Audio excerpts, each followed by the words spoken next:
آج کے جمعۃ المبارک میں رمضان یہ ماہ قرآن ہے، اس حوالے سے گفتگو کی جائے گی کہ دیکھیں، اگر ہم خود جناب رسول اللہ صلی اللہ علیہ وسلم کی حیات طیبہ کو دیکھیں تو ہمیں یہ بکثرت ملے گا کہ آپ صلی اللہ علیہ وسلم اور 7 صحابہ رضوان اللہ اجمعین خاص طور پہ رمضان المبارک کے مہینے میں قرآن پاک کی کثرت کر دیتے تھے۔ گویا کہ اس ماہ مبارک کو قرآن پاک کے ساتھ خاص مناسبت ہے۔ اس کی 2-3 وجوہات ہیں۔ سب سے پہلی وجہ یہ ہے کہ اللہ تعالیٰ نے اس ماہ مبارک میں ایک مبارک رات میں لوح محفوظ سے آسمان دنیا تک دفعتاً ایک ہی مرتبہ قرآن پاک کو نازل فرمایا، اور پھر آسمان دنیا سے رسول اللہ صلی اللہ علیہ وسلم تک 23 سال کے عرصے میں یہ قرآن پاک نازل ہوتا رہا، وقتاً فوقتاً حالات کے مطابق۔ تو اس لیے بھی اس کو فضیلت حاصل ہے کہ یہ قرآن کے نزول کا مہینہ ہے۔ اس ماہ مقدس میں اللہ تعالیٰ نے حضرت جبرائیل علیہ السلام کے ذریعے سے اس پاک کلام کو آپ صلی اللہ علیہ وسلم کے قلب اطہر پر نازل فرمایا، اس وقت کہ جب غار حرا میں آپ صلی اللہ علیہ وسلم عبادت کے لیے تنہا جایا کرتے تھے اور کائنات میں غور و فکر کرتے تھے۔ چونکہ اس وقت قرآن پاک تو تھا نہیں، بس کائنات میں غور و فکر کرتے تھے اور اللہ تعالیٰ کی حمد و ثنا کیا کرتے تھے۔ تو اسی میں حضرت جبرائیل علیہ السلام تشریف لائے اور فرمایا اقرأ بسم ربک الذی خلق، آپ پڑھیے اس رب کے نام سے کہ جس نے آپ کو پیدا کیا ہے۔ تو فرمایا کہ آپ صلی اللہ علیہ وسلم آگے سے فرمایا کرتے تھے ما انا بقاری، میں تو پڑھا ہوا نہیں ہوں۔ اور پھر حضرت جبرائیل دوبارہ دہراتے تھے، آپ صلی اللہ علیہ وسلم دوبارہ یہی ارشاد فرماتے اور یہ بتا دیا کہ ایسا شخص کہ جو امی ہیں، امی کا کبھی ترجمہ جہالت نہیں کریں گے۔ امی کا مطلب یہ ہے کہ قدرت کی طرف سے پڑھنا اور لکھنا جانتے نہیں ہیں، لیکن اللہ تعالیٰ نے معجزے کے طور پہ پورا قرآن پاک جناب رسول اللہ صلی اللہ علیہ وسلم کے قلب اطہر پر نازل کر کے کفار اور مشرکین اور قریش کے سرداروں کو یہ پیغام دے دیا کہ اب بتاؤ کہ یہ قرآن کیا معجزہ نہیں ہے؟ آپ صلی اللہ علیہ وسلم اگر امی نہ ہوتے، بہت زیادہ پڑھے لکھے ہوتے تو ممکن تھا کفار پھر بھی اعتراض کرتے کہ یہ تو سب کچھ جانتے ہیں، اس کے پھر انہوں نے یہ کیا۔ تو اللہ تعالیٰ یہ بتانا چاہتے ہیں کہ امی ہونے کے باوجود بھی یہ آپ صلی اللہ علیہ وسلم کا سب سے بڑا معجزہ ہے کہ قرآن پاک نازل کیا۔ یہاں تک کہ جب غیر مسلموں کفار کی طرف سے آواز آئی کہ انہوں نے تو خود قرآن بنایا ہے، تو آپ صلی اللہ علیہ وسلم کے ذریعے سے اللہ تعالیٰ نے خود چیلنج کیا فَأْتُوا بِسُورَةٍ مِّن مِّثْلِهِ، تم اس جیسی ایک صورت لے کر آ جاؤ۔ پھر آگے خود اللہ رب العزت نے فرمایا اگر تم یہ کرنا چاہو تو تم نہیں کر سکتے۔ تو یہ چیلنج قرآن پاک میں اللہ رب العزت نے جو کیا تھا، اس کا مقصد بھی یہی تھا کہ یہ آپ صلی اللہ علیہ وسلم کا بڑا معجزہ ہے، اور آپ صلی اللہ علیہ وسلم کے پاس حضرت جبرائیل علیہ السلام خاص طور پہ رمضان المبارک کی راتوں میں تشریف لاتے تھے اور قرآن پاک کا دور کیا کرتے تھے، اور آپ صلی اللہ علیہ وسلم ان کو قرآن پاک سنایا کرتے تھے۔ تو اس سے یہ اندازہ ہوا کہ قرآن پاک کو سننے سنانے کا مہینہ اور قرآن پاک کی کثرت سے تلاوت اس مہینے میں خاص فضائل رکھتی ہے۔ تو اس لیے عزیزان محترم، یہ جو ماہ مبارک ہے یہ ماہ قرآن ہے کہ مومنین اس مہینے میں عام دنوں کی بنسبت قرآن پاک کی تلاوت کا اہتمام زیادہ کر دیتے ہیں۔ یہی وجہ ہے کہ دیکھا ہوگا ہر گلی میں، ہر مسجد میں حافظ قرآن پاک سنا رہے ہیں، اور کتنے لوگ ہیں جو قرآن پاک کی تلاوت کر رہے ہیں۔ اور یہ قرآن پاک کی تلاوت کرنا عزیزنا محترم یہ کوئی معمولی نہیں ہے، یہ اللہ کے قرب کی علامت ہے، اللہ کے غصہ ٹھنڈا کرنے کا سبب ہے، اور اللہ تعالیٰ کی رحمتوں کا اپنے بندوں پر نزول ہونے کا یہ ذریعہ ہے کہ قرآن پاک کی کثرت سے تلاوت کی جائے۔ تو اس لیے عزیزنا محترم کہ رسول اللہ صلی اللہ علیہ وسلم بھی اس مہینے میں خاص قرآن پاک کی تلاوت کا اہتمام فرمایا کرتے تھے، یہاں تک کہ اگر اکابرین کی بات کی جائے تو 10 قرآن ایک مہینے میں مکمل کرنے کا معمول 12 قرآن اس مہینے میں مکمل کرنے کا معمول بھی ملتا ہے کہ انہوں نے اتنی کثرت سے اس کی تلاوت کی، یہاں تک کہ 15 قرآن پاک مکمل کرنے کا بھی ملتا ہے۔ یہ اس کے لیے ہے جو قرآن پاک کی کثرت کرے۔ اگر ایک آدمی پوری رات قرآن پاک کی تلاوت کرے تو یہ مشکل نظر نہیں آتا کہ 10 قرآن بھی پڑھے جائیں۔ تو کہنے کا مقصد یہ ہے کہ کثرت سے قرآن پاک کی تلاوت یہ آپ صلی اللہ علیہ وسلم اور صحابہ رضوان اللہ اجمعین میں بھی، چنانچہ حضرت ابوبکر صدیق رضی اللہ عنہ کے بارے میں آتا ہے کہ کثرت سے قرآن پاک کی تلاوت کرتے تھے، یہاں تک کہ قریش کے مرد و خواتین ان کی مجلس میں آتی اور وہ مضطرب ہوئے بغیر نہ رہتی، حیران و پریشان ہوتی کہ ایسا عظیم الشان کلام ہے، جا کر اپنے سرداروں کو پیغام دیا کرتے تھے۔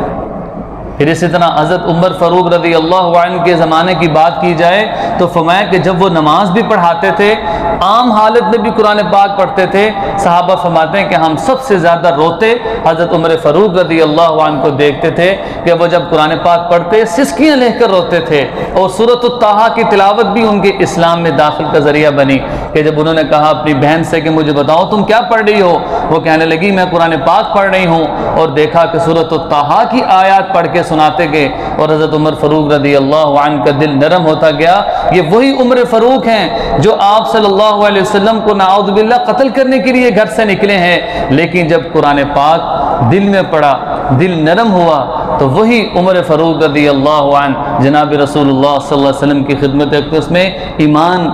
قبول کرنے کے لیے تشریف لے گئے۔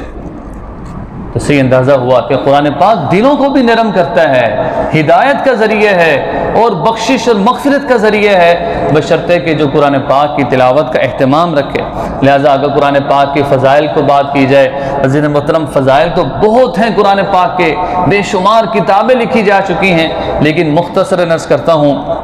عبداللہ بن مسعود رضی اللہ عنہ کی ایک روایت ہے، فرمایا کہ من قرأ حرفا من الآیہ من القرآن، کہ جو قرآن پاک کا ایک حرف پڑھے گا اس کو اس کے بدلے میں فلہ الحسنہ، ایک نیکی ملے گی، اور ایک نیکی کا اس کو 10 نیکیوں کے برابر اجر ملے گا۔ اور فرماتے ہیں کہ میں یہ نہیں کہتا کہ الف لام میم یہ ایک لفظ حرف ہے، نہیں، الف الگ ہے،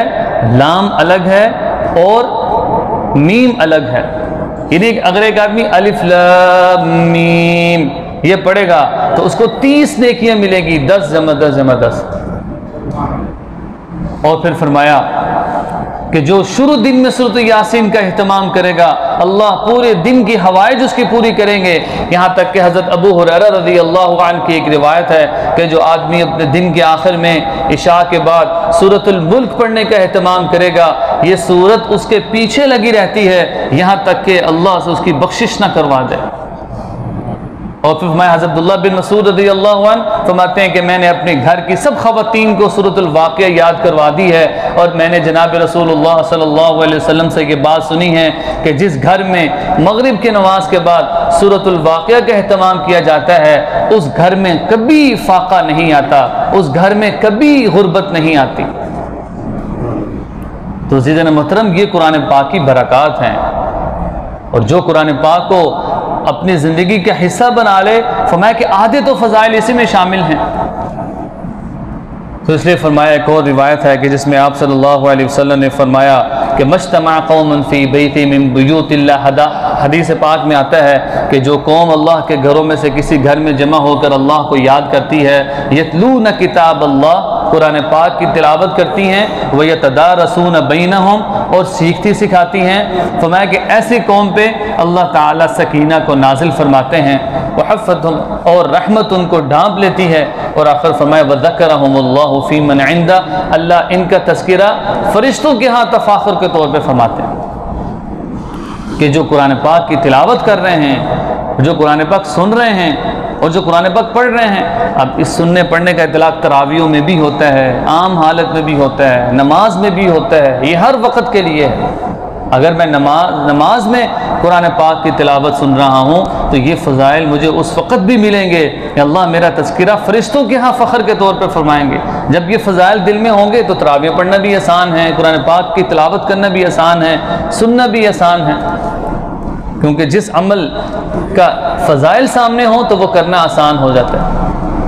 اس لیے عزیز محترم حضرت عائشہ صدیقہ رضی اللہ عنہا سے بھی ایک روایت ہے، فرماتی ہیں کہ الماہر بالقرآن مع السفرۃ الکرام البررہ، کہ جو قرآن پاک کا جو قاری ہے وہ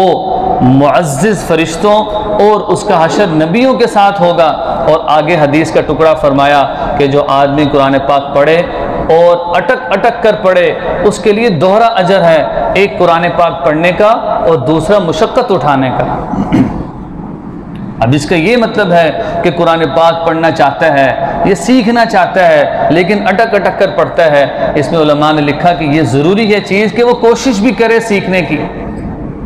ایک تو یہ ہے کہ مجھے دوہرا اجر ملتا جا رہا ہے، میں بس دوہرے اجر پہ ہی کام چلاتا جاؤں، نہیں، اس میں یہ ضروری ہے کہ محنت کرے اور سیکھنے کی کوشش کرے۔ ہاں، کوشش کے باوجود بھی اگر وہ زبان پہ لفظ نہیں چڑھتا تو وہ اس کا قصور نہیں ہے، وہ تو محنت اپنی طرف سے کر رہا ہے۔ فرمایا کہ ایسے شخص کے لیے اللہ تعالیٰ ڈبل اجر لکھ دیں گے، ایک تو یہ پڑھنے کی کوشش کر رہا ہے اور دوسرا یہ اس میں جو مشقت اٹھا رہا ہے، اللہ کو اس کی یہ مشقت پسند ہے، اس کے بدلے میں اللہ اس کو ڈبل اجر دیں گے۔ اور پھر فرمایا کہ قرآن پاک کی بہت ساری آیات ہیں کہ جن میں قرآن پاک کے حقوق کو بھی ذکر کیا، الذین آتیناہم الکتاب یتلونہ حق تلاوتی، کہ یہ قرآن پاک کی تلاوت ایسے کرتے ہیں جیسے قرآن پاک کی تلاوت کرنے کا حق ہے، کہ اس کے الفاظ کو بھی صحیح ادا کرتے ہیں، اس کے معانی و مطالب پہ بھی غور کرتے ہیں۔ یہ دونوں چیزیں ضروری ہیں۔ یہ بھی ضروری، یہ بھی نہیں ہے کہ صرف الفاظ سیکھ لیے اور معنی کو نظر انداز کر دیا، اور یہ بھی نہیں ہے کہ یہ نعرہ لگایا جائے کہ قرآن تو نام ہے سمجھنے کا، معنی کا، الفاظ نہ بھی آئیں تو خیر ہے، ایسی بات نہیں، کیونکہ قرآن مجموعہ ہے الفاظ اور معنی کا، اگر ان میں سے ایک چیز میں بھی کمی ہو جائے گی تو فرمایا کہ یہ مکمل نہیں ہے۔ الفاظ اس کو آتے ہیں تو معنی سیکھنے کی کوشش کرے، معنی اگر آتے ہیں تو الفاظ سیکھنے کی کوشش کریں، پھر قرآن پاک کا حق ادا ہوگا۔ پھر یہ جو آیت ہے یتلون حق تلاوتی، اس سے مراد ہے۔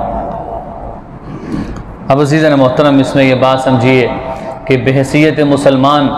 قرآن پاک کے بھی بہت سارے حقوق ہیں کہ بندہ مومن کو چاہیے کہ وہ ان حقوق کا خیال کرتے ہوئے کہ جب قرآن پاک کی تلاوت کرے گا تو یہ قرآن اس کی بخشش اور مغفرت کا ذریعہ بنیں گے۔ ان میں سے بہت سارے حقوق ہیں۔ سب سے پہلی بات یہ ہے کہ قرآن پاک پر ایمان لایا جائے۔ اچھا، ایمان لانے کا کنسپٹ کیا ہے؟ دیکھیں، ایمان میں دو چیزیں آتی ہیں، ایک ہے اقرار اور ایک ہے تصدیق قلب۔ اقرار تو یہ ہے کہ یہ وہ کتاب ہے کہ جو اللہ تعالیٰ نے حضرت جبرائیل علیہ السلام کے ذریعے سے جناب رسول اللہ صلی اللہ علیہ وسلم کے قلب اطہر پر نازل فرمائی، یہ اقرار ہے۔ اور تصدیق قلب کیا ہے کہ اس میں ذکر کی ہوئی ایک ایک چیز، ایک ایک اللہ تعالیٰ کا حکم، یہ دنیا اور آخرت کی کامیابی کا ذریعہ ہے، اس کو کہتے ہیں تصدیق قلب،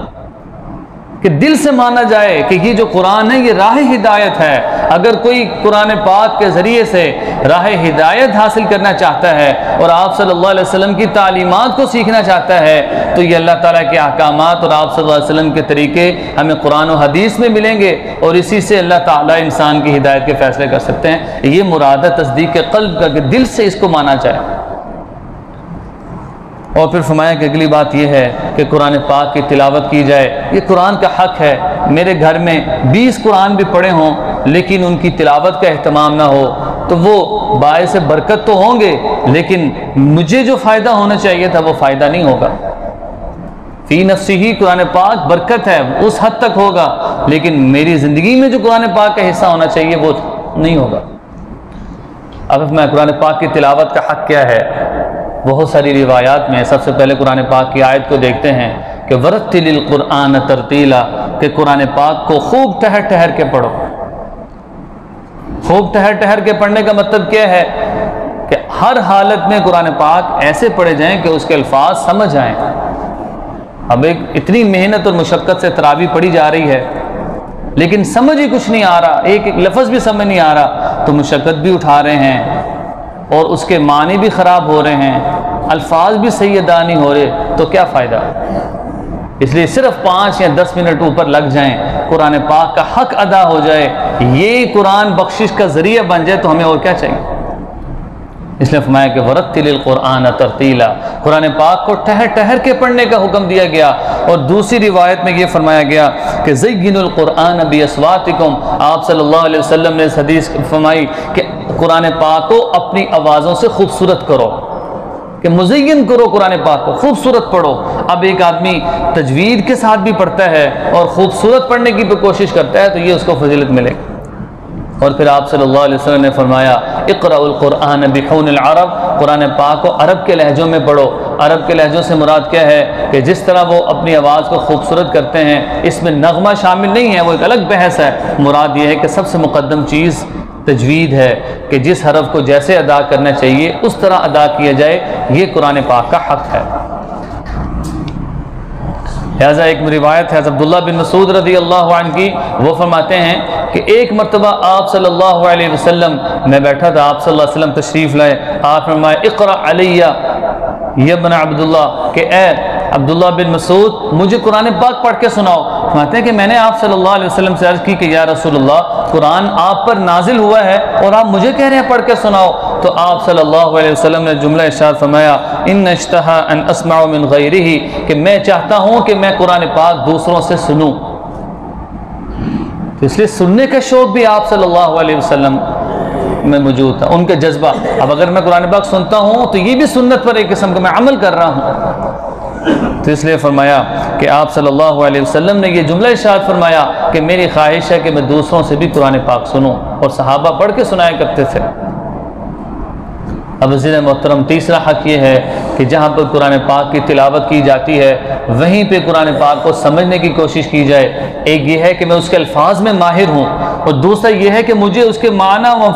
مفہوم بھی سمجھ آئے، جس کو ہم فہم قرآن کہتے ہیں، کہ یہ ایک آواز لگائی جا رہی ہے کہ بھائی فہم قرآن بھی ضروری ہے۔ میں نماز میں کئی سالوں سے قرآن پاک کی تلاوت سن رہا ہوں، میں تراویحوں میں کھڑا تو ہوتا ہوں اتنی مشقت سے، لیکن مجھے پتہ نہیں ہے کہ اللہ مجھ سے کیا چاہتے ہیں، اللہ مجھ سے کیا باتیں کر رہے ہیں، اور اللہ کے احکامات کیا کیا ہیں۔ جب کوشش کی جائے گی تو اتنا تو ہو جائے گا، اس کو مضمون تو سمجھ آ جائے گا۔ جنت کا لفظ آئے گا تو اس کو پتہ چلے گا اللہ کی نعمتوں کا ذکر ہے، جہنم کا لفظ آئے گا تو اس کو پتہ ہوگا کہ یہاں پر اللہ کے عذابات کا ذکر ہے۔ اتنا مفہوم تو سمجھنا ضروری ہے، اس کے لیے سب کوشش کرتے ہیں نا انشاءاللہ کہ قرآن پاک کے الفاظ کو بھی سیکھنا ہے اور قرآن پاک کے معنی مفہوم کو بھی سمجھنا ہے، کیونکہ بہت ساری روایت فرمایا کہ کتاب انزلناہ الیک مبارک لیدبروا، کہ ہم نے قرآن پاک نازل کیا تاکہ اس میں غور و تدبر کیا جائے، ولیتذکر اولو الالباب، اور جو عقل مند لوگ ہیں وہ اس سے نصیحت حاصل کر لیتے ہیں۔ اور دوسری فرمایا کہ الذین